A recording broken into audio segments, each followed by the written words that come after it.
Kwa majina naitwa Isaac Mungai ama kijana msafi, chairman wa New Gema Young Leaders Movement, na najulikana sana kama kiongozi wa vijana kutoka Mlima Kenya, na nimekuwa katika vyombo za habari hasa nikiongelea yale ambayo yanaendelea katika nchi yetu ya Kenya.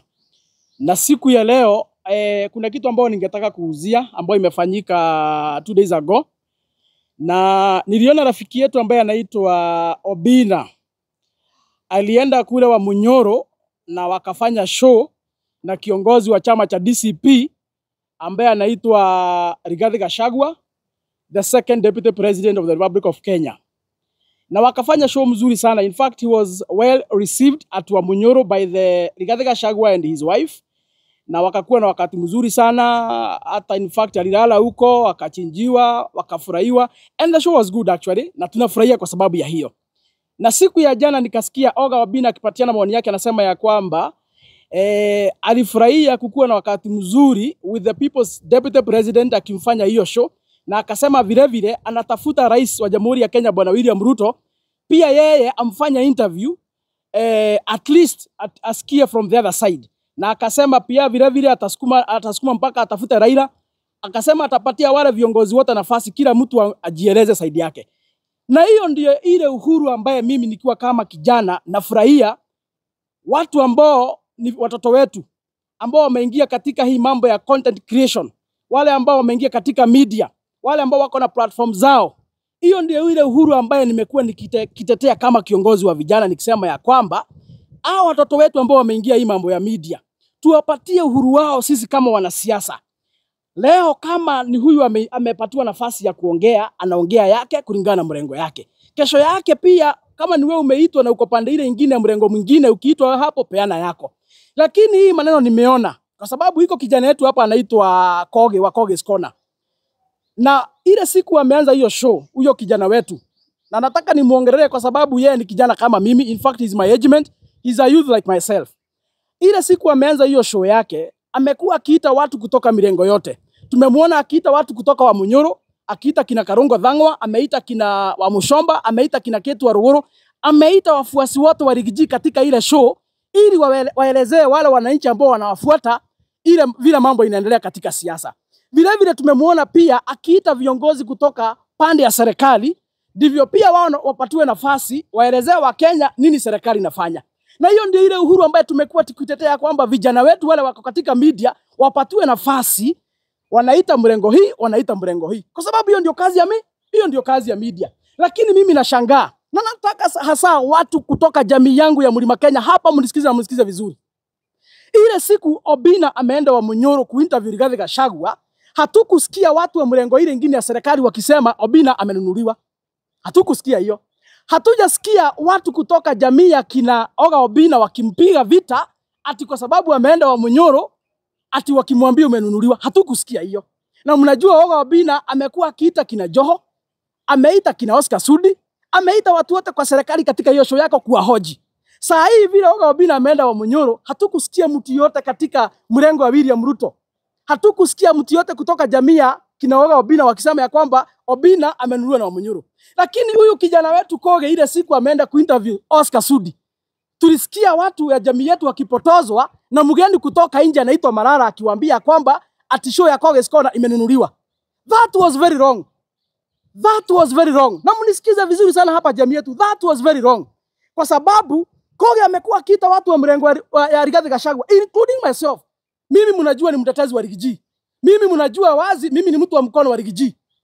Koge ameniita hapo kwa hiyo show, akaniita na kijana alikuwa anatetea serikali, tukarumbana hapo. Tukapelekana mbio na nikapatiwa nafasi yangu kama mtu kutoka wa Munyoro, nikatetea side yangu ya wananchi. Huyo kijana tulikuwa naye kwa panel pia yeye akapatiwa nafasi akatetea serikali yake. Na hiyo ndio uhuru wa media. Si ni kweli? Sasa ile siku ameenda kuinterview sijui Oscar Sudi, mtu anaitwa Malala akapoteza jamii yetu. Jamii yetu wakaingia katika hiyo mtego, wote wakaanza kusema Koge amenunuliwa, Koge amenunuliwa. Wakaanza kupiga mtoto mdogo mwenye anajaribu kujiinua katika hii show.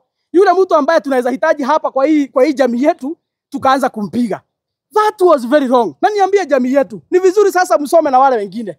Ni vizuri. Na mimi kila siku hapa namwambianga, hizi vita za upuzi hapa mnapiganishwa kama mang'ombe. Hii ujinga lazima mtaacha. Hii ujinga ya kupiganishwa hapa mnaanza kupiga watu wenu. wale ambao watamsaidia kesho, wale ambao mnaweza ita kukuwa na shida kama jamii, tukae chini tusuluhishe, ndio mnapotezwa, mnaanza kuwapiga. Sisi kama jamii ya Mlima, hiyo upuzi ujinga lazima tuache, kwa sababu tumeona jamii ya kina Obina hawajasema amenuliwa.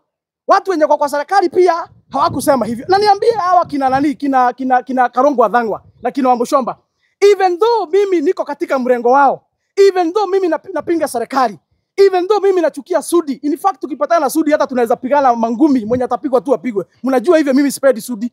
Hata tukipatana leo ni mangumi tu inatembea. Lakini hata kama na wachukia ama na wapinga, ni vizuri niseme ya kwamba hata kina Karongo wasome tu na kina Sudi. Wasome tu na hao watu. Kwa sababu si wamekuwa akienda show ya Obina karibu kila siku. Siku Obina amekuja hapa, hatujasikia Sudi wakisema huyo jamaa amenuliwa. Hawakusema hivyo. They behaved. Wanajua hiyo ni huru ya media.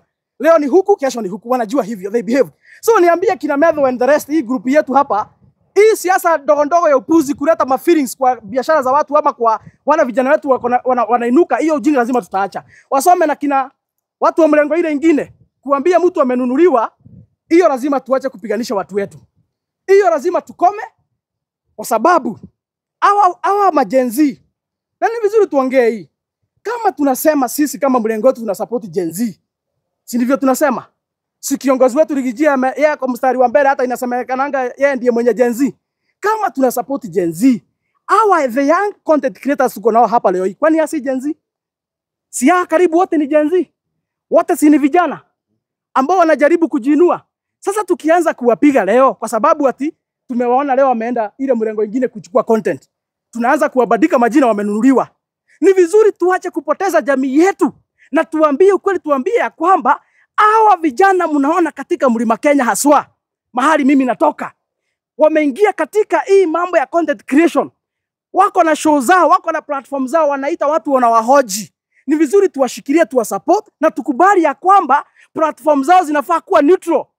Kazi yao ni kuelimisha Wakenya na kuambia ile maneno ina happen. Kwa hivyo wako na uhuru.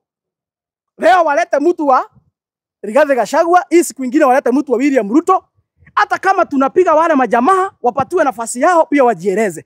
Kwa sababu hiyo ndio haki. Mashindano sio uadui. Tusifike mahali ya kwamba tunaharibia watu wengine na hii siasa itakwisha. Siasa iko na mwisho. Tarehe 8 mwezi wa 8 2027 tutapiga kura. Hii siasa yote itakwisha. Na kama kuna kijana wetu kama Koge tuliangusha tukamaliza, tukipata shida tutaenda wapi? Mimi kama kuna watu nashukuru hapa kwetu, na hii jamii yetu inafaa ishukuru zaidi, ni nyinyi watu wa media. Kwa sababu kitambo tulikuwa tu tunazoea tu mainstream. Ndio ile tu tulikuwa tunategemea. Lakini vile ambavyo mmekuja, iko siku nyingine nimeona mkiitwa mahali kuna shida, mnajitoleanga. Mnaweka gari zenu mafuta, mnaenda katika ile boma, mnaambia Wakenya ile kitu inaendelea katika ile boma, na kama kuna msaada mnasaidia wale watu wanasaidika. Si mnafanyanga hiyo kazi? Sasa tukiwapiga, tukiwamaliza, hiyo kazi itafanywa na kina nani? So watu wetu lazima hii ujinga mnajaribu kuingishwa hapa lazima muache. Na niambie Cleophas Malala, mimi si stuki ati wewe ndio party leader wa deputy party leader wa DCP. Mimi nakuambia Malala, ile makosa ulifanya ile siku umebrand Koge Corner ati ni platform ambayo imenunuliwa na serikali. Ukafanya huyo mtoto wetu akalambwa hapa, akasalimiwa vibaya sana na wale watu wengine hapa, wale ambao hawana information mashinani wakamchapa. Malala, mpaka ile siku utajitokeza uombe msamaha, ndio ile siku tutakusamehea.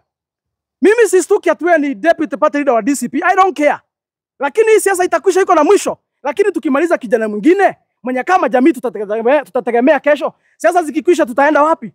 So Malala, nikuambie, na mimi hapa naongea kwa niaba ya viongozi wa vijana hapa Mlima Kenya, ni vizuri ujitokeze uombe msamaha kuharibia kijana wetu Koge Corner platform yake ukasema ya kwamba imenunuliwa eti kwa sababu alienda kuhoji Sudi. Na tunaona wale wengine wanakuja wa Munyoro, wanaenda kwa serikali, wanapatia watu wote nafasi ya kujieleza. Na hivyo vile vile ndivyo Koge tulimwambia afanye, hata sisi ndio tulimwamurisha. Tukamwambia ukita watu wa serikali ita pia watu wa Munyoro. Na amekuwa akifanya hivyo. Na niambia kina Wambuchomba, hata nyinyi ni bure. Wewe Wambuchomba, Karongo Athang'wa, Ketu wa Rogoro, wale watu mumeitwa kwa hiyo show ya Koge Corner kutoka wa Munyoro, nyinyi ni bure. Kwa sababu Koge analimwa hapa na Malala, mumenyamaza. Koge analimwa hapa na Malala, anakuwa branded ati amenunuliwa, mumenyamaza, hamuongei na mmekuwa kwa hiyo show. Mungekuwa watu wazuri if you are not hypocrites. Wa Mushomba, Karogwa, Dhangwa, Ketwa, Rogoro, huyu mama wa Kipipiri, hiyo grupu yote mnajijua. Hata iko siku Kogi amewaita watu 5 kutoka kwa Wamunyoro one show. Mnakumbuka? Hata ungedhani ni kama kwa Kogi kumebadilika ndio imekuwa kama Wamunyoro. Iko siku waliitwa wote kwa panel moja. Wakaongea yote wale walikuwa wanataka. Kwa nini hiyo siku hawakusema Kogi amenunuliwa? Hiyo siku waliitwa wakiwa wote. Hatukusikia anybody from the government side akisema ya kwamba eti Kogi amenunuliwa. Hawakusema hivyo. Lakini ile siku wanapatia the other side ya platform, mnambrand ya kwamba amenunuliwa na hamwezi jitokeza muongee. Ndio maana mimi, kwa sababu mimi ni msema kweli, nimejitokeza kuongea hivyo kwa sababu mimi I'm one of Wamunyoro's guy, na iko siku nimeenda Kogi's Corner nikapatiwa nafasi, nikaongea kwa niaba ya Rigathi Gachagua, nikaongea kwa niaba ya wananchi. Ndio maana nimejitokeza to defend the platform kwa sababu nimeitumia, na hiyo siku nilikuwa hapo, mimi nilipatiwa tu nafasi yangu vizuri. Kitu ya pili niseme, kama hauna kitu ya kuambia wananchi ukiitwa kwa platform, acha visingizio tukisema nani amenunuliwa. Kwa sababu si tuko na Citizen, tuko na NTV, tuko na KTN, tuko na K24. Hiyo ni TV ya mtu. Si watu wote wanaitangwa huko. Si kila siku wana host leaders from across the political side. Hakuna siku nimeona Malala ameitwa Citizen akasema sitakuja kwa sababu jana mlikuwa hapo na Sudi. Hakuna siku nimeona Malala ameitwa K24 akasema sitakuja kwa sababu jana mlikuwa na Cherengei. Anaitangwa na anaenda. Kwa nini mnadharau hii platform ya kijana mdogo ambaye anajaribu kujinua? Mna brand yake ati amenunuliwa ili aanze kutusua na watu ati kwa sababu amefanya mtu mwenye si wa timu yenu interview. Hii ni media kama ingine. Kwa hivyo mimi kama kijana msafi, mimi sitaki kupendwa by the way. I don't care. Nitaongea ukweli mpaka ile siku Yesu atarudi hapa duniani. Nitawaambia ukweli, mpende msipende. So ukweli lazima tuambiane. Kama kijana anafanya haki, watu wa media wapatiwe nafasi yao. Hawa vijana ni wachanga bana. Hawa vijana wanajaribu kujirea. Hii Nairobi tulikuja kutafuta. Hawa vijana hawana kazi nyingine wanafanya. Hii kazi ndio wanajituma wenyewe. Hakuna mtu anawalipa. Hii kazi wanajituma. Na hii kazi ndio wanasaidia kusurvive hapa Nairobi. Kwa hivyo hawa wanasiasa niwaambie, mkiona hawa vijana wamekuja kwenu kwa event yenu ya siasa kufanya content, kuweni na utu. Hata kama ni kuwekea hawa vijana mafuta bana, hata kama ni kufacilitate hawa vijana, you can do it. Si mnasema mna support Gen Z, iko haja gani mshinde the whole day mnazungusha na hawa vijana wanachukua content, wanawachukua video, they are recording you, wanafanya muende viral, wanafanya Wakenya wale wengine wajue kile mnafanya, and then at the end of the day mnawaachilia hivyo kama watu hamjui, hata maji ya kukunywa hamwezi wapatia. That is wrong. That is wrong. Tu supportini hawa majenzi bana. Hawa ni watoto wadogo, tuwa support. Mkiwaona kwa event yenu, muwapokee vizuri, wachani kuwaita majina tu wamenunuliwa. Hiyo ni upuzi, hiyo ni ujinga. Hawa ni kama tu watoto wenu. Wapokeleni vizuri, wafanye kazi yao, patieni wao maji, patieni yao hata kama ni mafuta ya gari ndio waweze kuzunguka. Ndio tuwajaribu kuwainua. Lakini tukianza hii vita ya kishenzi ya ujinga hapa ya kuwamaliza, niambie jamii yetu, siasa isifanye tumalize watoto wetu wale ambao they are gifted. Siasa isifanye tudharau watoto wetu ambao wanajaribu kujiinua. Siasa ikikwisha hawa watoto tutabaki nao hapa. Siasa itaisha lakini kwa tutabaki naye hapa. Siasa itakwisha, Chimamanda tutabaki naye hapa. Siasa itakwisha, DPP itabaki hapa. Mumbi itabaki hapa, Murori TV itabaki hapa. Siasa itakwisha lakini nyinyi wote watu wetu wa media mtabaki hapa. Kwa hivyo hakuna vile ambavyo naweza kubali mumalizwe kwa sababu ya siasa ya pesa 8. I will not agree. Hiyo sitakubaliana. Mpende mnichukie, mimi don't care, hata wale wananipenda si walipangi. So ukisikia utanichukia kwa sababu ya kuongea ukweli, mimi jioni nitaenda kwangu. Jioni nitaenda kwa bibi yangu, lakini ukweli lazima nitawaambia. Kwa hivyo niambia Malala, make sure you apologize. Ulifanyia huyu kijana vibaya, haukumfanyia haki. Na kama tumeona Obina ako na uhuru anazunguka kufanya viongozi wote interview vile ambavyo inastahili, and I support that as a young man. I support Oga Obina 100 times. Hiyo kuenda kuchukua interview katika viongozi wote. The same way wacha ifanyike kwa kijana wetu Kogi. Wacha ifanyike katika vijana wetu kina Chimamoto, kina DPP, Kikusta, Kiku Nation, Murori TV, Mumbis TV, vijana wetu wote wacha ifanyike hivyo. Lakini upuzi ya kubrand watu. Na wa Mushomba nikwambie, nyinyi wale ambao mliitwa kwa Kogi's Corner, kama nyinyi sio wanafiki, mnafahamu jitokeze and you defend that young guy. Kwa sababu aliwaita hapo na wakapatia nafasi na mkongelesha wa Kenya. Tuache siasa hapa ya ujinga na kujifichania. Na siasa isifanye tukue wazimu mpaka tunamalizana. Tusimalize watu wetu hapa kwa sababu ya siasa upuzi. That one I will not agree. Kitu ingine, nimesikia kwamba serikali inatafuta Rigiji. Na sana sana nimeona watu wa ile mrengo Wamekasirika, wamefura, wako karibu kupasuka vichwa. Niliona jana Oscar Sudi anaongea karibu hata atoe suruali. Ako na mahasira mingi karibu alipuke. Akisema ya kwamba vile Rigathi Gachagua anafaa kushikwa. Nikaona Murkomen, waziri wa interior, anajaribu kuongea na sijui kusema nini. Wacheni niwaambie, muache unafiki na upuzi hata nyinyi.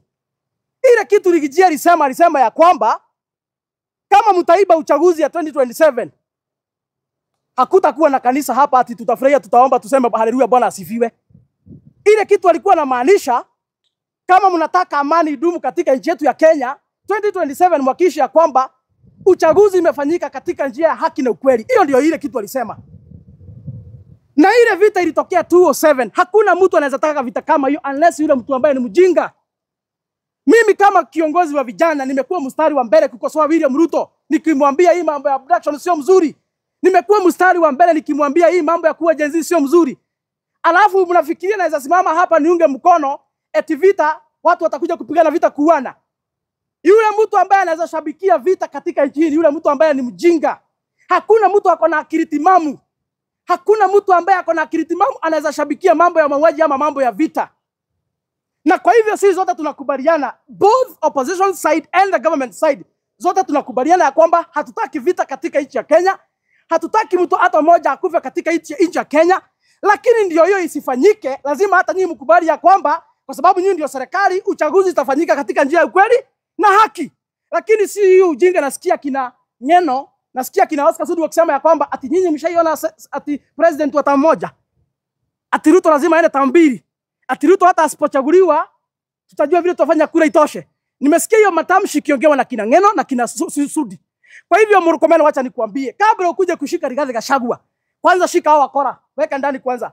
Ndio mkikuja kushika Rigathi apate hao wakiwa ndani tayari. Kwa sababu hao ndio walianza hii conversation. Hao ndio walianza hii conversation ya kusema ya kwamba ati hata kura isipotosha watajua vile videos are there. Ama naongea mambo yangu? Si video ziko. Oscar Sudi na kina Ngeno wakisema sijui watafanya ukarabati kura itoshe. So Murkomen na William Ruto, before you get mad because of what Rigathi Gachagua said on Obina show, first go for Oscar Sudi, go for Ngeno. Ile matamshi ambao waliongea hiyo ni matamshi ya kuchochea wananchi. Na saa hii Rigathi Gachagua was very right. Ground, wacha nikwambie William Ruto, unajua wewe unashinda kwa ndege na kwa gari juu, haukanyangi chini, haujui vile watu wanasema.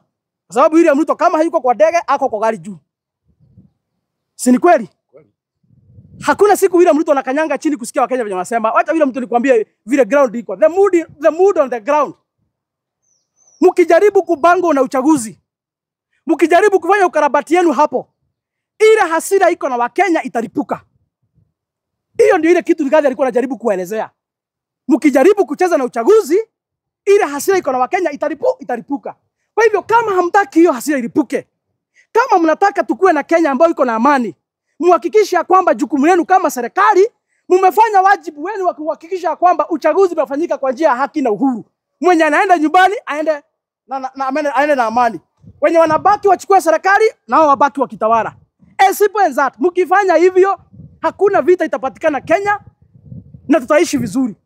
Kwa sababu hakuna mtu ambaye anaweza taka nchi yetu ichomeke ama kukue na tatizo yote ama kuwe na shida yote. Sisi zote hatuna nchi nyingine, na samanga mara mingi, na ndio maana mimi najitokezeanga kutetea wananchi kwa sababu hatuna Kenya nyingine isipokuwa tu hii Mungu alitupatia free. Kwa hivyo tukichoma hapa hakuna mahali ya kuishi tuko naye. Na niambia hata mahaslas wale wako katika nchi hii, hata hii nchi ikichomeka sisi ndio tunaweza pata ile shida kubwa sana. Ama tajiri unaona wakirukaruka huku wako na pesa mingi, wanaweza enda kuishi ngambo. Wewe hata hauna passport, hauna hata mtu unajua ngambo. Hata ukiweza ambiwa uende, hata hauwezi pata fare kuenda ngambo. Sisi ndio tuko na ile shida kubwa sana. Kwa hivyo hatuwezi toka hapa. We don't have any means za kutoka hapa. Kwa hivyo hatuna Kenya nyingine. Amani kuweka sio tafadhali, lazima tuweke. Na ndio maana kila siku tunateta. Ndio maana kila siku tunakosoa William Ruto. Hatukosoi William Ruto kwa sababu tuko na chuki na yeye. Tunamkosoa kwa sababu anacheza na ile tu Kenya moja ambayo tuko naye. Tungekuwa na Kenya nyingine, hata William akojolea hii, hatungekuwa na shida. Akikojolea hii tunahamia hiyo nyingine. Lakini hatuna kwa kuhamia hii, kikojolewa tunachafuka sisi wote. That is why tunakuanga very bitter with William Ruto akijaribu hapa kufanya karata potapotea kucheza na maisha ya Wakenya. Because we love our nation. We love our country. Na tunapendana kama Wakenya. ni vizuri kusema hivyo kama kiongozi wa vijana. Nikimalizia, Bwana William Ruto, tafuta mbinu nyingine ya kudeal na magavana wale ambao hawakuungi mkono. Lakini hii mbinu unatumia, my friend William, ni ile ilitumika na Uhuru Kenyatta wakati alikuwa anajaribu kuforce watu waingie katika Azimio. Sijui kwa nini William Ruto, he is exactly behaving how Uhuru Kenyatta and the handshake government was behaving 2022. He is exactly behaving like that. And if Bwana William, you are behaving like that, then expect to lose the elections 2027. Serikali ya Uhuru ikiongozwa na kina Kefisho na kina Murathe walikuwa wanashika watu hiyo kiholela. Fulani hawaungi mkono, alikuwa anaendewa usiku, anakamatwa. I think Rigathi Gachagua was a victim. Hata yeye aliendewa usiku. Hivyo ndivyo ile style walikuwa wanatumia. Wakiona so and so hawaungi mkono, anaendewa usiku, anatumwa EACC. Ni kitu ya kuhuzunisha zaidi, mimi nikiongea kama Mkenya mzalendo, kutumia idara ya polisi, kutumia idara ya EACC, kutumia idara ya upelelezi kama chombo cha kupanga siasa. Unawatumia kushika wale magavana ambao hakuungi mkono. Bwana William Ruto, hiyo vita hautashinda. And hii naongea kama na kuangalia macho Bwana William Ruto. Hii vita hautashinda. Hii ya kushika wale hakuungi mkono, hii hautashinda vita. Wenzako wenye walitoka katika hiyo serikali ndio uingie walifanya hivyo. Hawakushinda. Hakuna mtu hata mmoja huko Trans Nzoia unaweza ambia gavana anatembea ati ameiba akusikize. Hakuna mtu atakusikiza. Wakenya wote wanajua ya kwamba umetumania Natembeya ashikwe kwa sababu hakuungi mkono. Na kwa sababu ile siku uliapishwa pale Bwana William Ruto, nataka nikukumbushe kitu moja. Ile siku uliapishwa pale ulisema ya kwamba hakuna siku utatumia the criminal justice system to manage your politics. You said that Bwana William Ruto. Na hata kama umeshindwa kutimiza ahadi zote uliahidi mahasura, tafadhali Bwana William Ruto, timiza hiyo tu peke yake na tutashukuru. Timiza tu hiyo peke yake ya kuhakikisha kwamba utapatia wanasiasa uhuru wao. Lakini hautatumia idara ya polisi ama idara yote ya kiserikali kuwahangaisha kwa sababu hawakuungi mkono. Bwana William Ruto, hiyo ni kitu ambao uliapa ile siku uliapishwa pale Kasarani. Na ukatuambia kwamba uhuru umekuja tena. Ukatuambia the freedom has come. Ulituahidi hiyo. Hata kama umeshindwa kutimiza ahadi nyingine yoyote, timiza hiyo peke yake na tutakuheshimu kwa sababu ya hiyo. Lakini ukipanga kila siku unatumia huu sijui EACC, sijui unatumia nani askari, sijui unashika nani, hiyo game ushapoteza. Hakuna mwananchi atakuchagua kwa sababu ya hiyo upuzi. Hakuna mwanasiasa atakufuata kwa sababu ya ujinga, unless wale waoga, wale wameweka mikia katikati ya miguu. Hao tu ndio watakufuata. Lakini wale ambao ni wanaume, wale ambao wanajua mahali wanaenda, wale ambao wanajua ile safari tumepanga ya kukomboa nchi hii, hakuna mtu atakufuata kwa sababu ya kutumia askari. Jela ni za wanaume. Ama jela ni za nani? Si za wanaume. Hata ukipata mwanamke jela, hiyo ni by mistake. Jela inafaa kuwa ya wanaume. Kwa hivyo sioni mtu ambaye ataogopa. So Bwana William Ruto, nikwambie, panga siasa zako. Tumia wanasiasa wale uko nao. Acha kutumia askari ama EACC kupanga wale watu ambao hawakufuati ama hawakuungi mkono. Kufikia hapo nitachukua swali moja ama swali mbili. Tukiendelea kutamatisha. Nachukua swali moja ama swali mbili. Kuna mtu ako na swali? Wakenya wametosheka hivyo? Wakenya wako sawa. Wakenya wako sawa. Sawa, malizia. Kama Wakenya wako sawa, niwaambie kwamba tuweke amani, tupende nchi yetu. Lakini wale wako kwa serikali wasituambie tusiongee, na wasituambie ati tukiongea hatupendi taifa letu. Na wale wako kwa serikali pia wasitunyamazishe kutumia idara ya polisi. Hii nchi ni yetu, zote kwa Mungu tunatoshana. Tuko na share iko katika nchi hii. Hakuna mkubwa kuliko mwingine. Tuko chini ya sheria ya Kenya sisi zote, kuanzia rais mpaka mtu wa chini. Kwa hivyo tuishi kwa umoja. Tutetee haki zetu kwa njia ambayo inafaa. Na tukosoe serikali kila siku wakati inatoka katika ile njia ambayo inafaa. Bila kusurutishwa na bila kuogopa. Kwa sababu hatuna nchi nyingine isipokuwa hii. Mungu alitupatia for free bila kulipa chochote. Kwa hivyo nitamalizia hapo, niambia Wakenya kwamba Mungu awalinde na Mungu ailinde nchi yetu. Tutazidi kuongea, tutazidi kuzungumza. Asanteni sana.